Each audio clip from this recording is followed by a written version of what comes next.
Sabias que a maioria das pessoas que realizam um contrato de promessa compra e venda não tem a consciência de que pode incluir uma cláusula resolutiva ou uma cláusula condicionada? E o que é isto, Vanessa? Isto é aquilo que vai permitir salvaguardar o teu capital.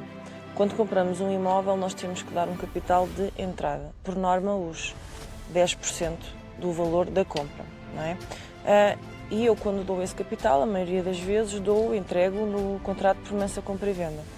Mas existe uma forma, naturalmente eu entrego o capital na mesma, mas existe uma forma de eu poder condicionar aquele valor, de eu poder garantir aquele valor. Muitas das vezes, quando estão agências envolvidas, esse valor acaba por ser transferido para uma conta específica que cada agência tem, pois isso já varia da política de cada imobiliária, e então esse valor depois só vai ser disponibilizado ao proprietário, neste caso ao vendedor do imóvel, sob circunstâncias muito especiais. E que circunstâncias são estas? Eu, ao fazer um contrato em que eu incluso esta cláusula, eu estou a salvaguardar o meu capital. Porquê? Porque eu estou a salvaguardá-lo no sentido que, caso o crédito não me seja aprovado, caso a avaliação que eu vou ainda fazer ao imóvel não seja suficiente, não é, para que eu consiga efetivar a compra, aquele capital é-me devolvido. Ou seja, eu, apesar de poder não conseguir comprar aquela casa, eu vou naturalmente manter a possibilidade de comprar outra. É importante terem atenção nisto, porque são muito poucas as vezes em que isto é sugerido aos compradores e, naturalmente, para além de trazer mais tranquilidade ao próprio negócio e até ao próprio agente, na leitura que nós fazemos, tem aqui alguns inconvenientes que muitas das vezes isto não é sugerido ao proprietário. Os inconvenientes que eu vejo é da própria mentalidade, porque na verdade nós até hoje ainda não tivemos nenhuma situação em que tivéssemos explicado aos proprietários que era muito mais vantajoso para todos existir um contrato de promessa compra e venda com cláusula condicionada em que eles não tivessem aceito. Porquê? Porque eles também vão ser compradores. E como também vão ser compradores, é em 99,9% dos casos quem vende é para comprar algo no qual também vai para lá viver ou para investimento, seja aquilo que for.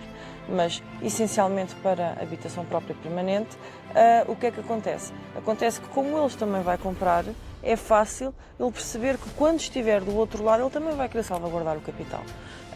Tudo depende da forma como nós mostramos essa opção.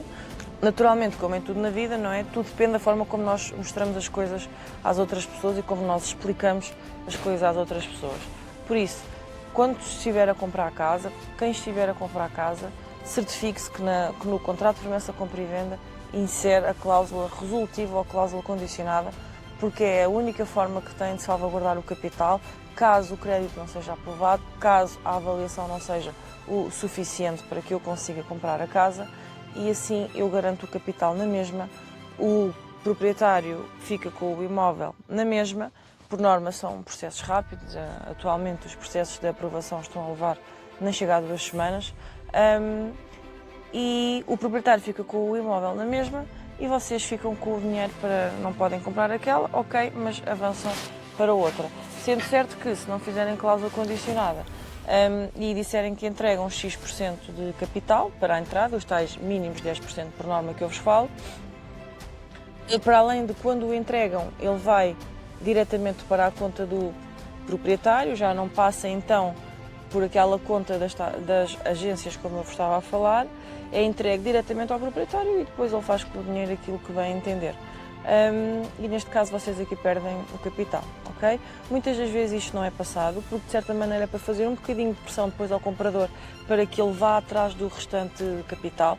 Isto é a realidade. As pessoas muitas das vezes sentem-se perdidas, porque já entregaram X e se não entregarem mais agora perdem a casa e perdem o dinheiro. E então muitas das vezes é aqui que entra a questão de recorrerem ao crédito pessoal para conseguir alavancar o resto do capital que falta. E depois também é daqui que começam as bolhas. Portanto, uma ação vai desencadear todas as outras. Não tenham medo de que, mas eu vou fazer isso, o agente não vai querer ou o proprietário não vai querer. Se o agente quiser explicar ao proprietário, o proprietário aceita.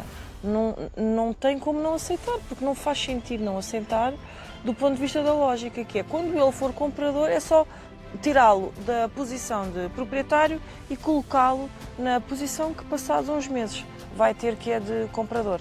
Até hoje, não tivemos ninguém que dissesse não Vanessa, não Alfredo, nós não aceitamos isso, se por acaso o processo não for para a frente, nós ficamos com o capital. Até hoje ninguém. Mas o que é que acontece? Temos que explicar às pessoas o porquê das coisas e como é que as coisas acontecem. Portanto, salvaguarda. Vou fazer um contrato de promessa compra e venda, top, com cláusula resolutiva ou condicionada, cada um chama-lhe o que quer. O que importa é que ela tem que lá estar. E não se preocupe com os contratos de promessa compra e venda, porque eles são feitos para inserir lá aquilo que as partes querem. Não é aquilo que existe no modelo que está feito e que dá trabalho a alterar. Não. Tem que se inserir aquilo que é mais vantajoso para aquele caso em concreto. Pelo menos é nisso que nós acreditamos e não é só aquilo que acreditamos, é também naquilo que trabalhamos todo o santo dia.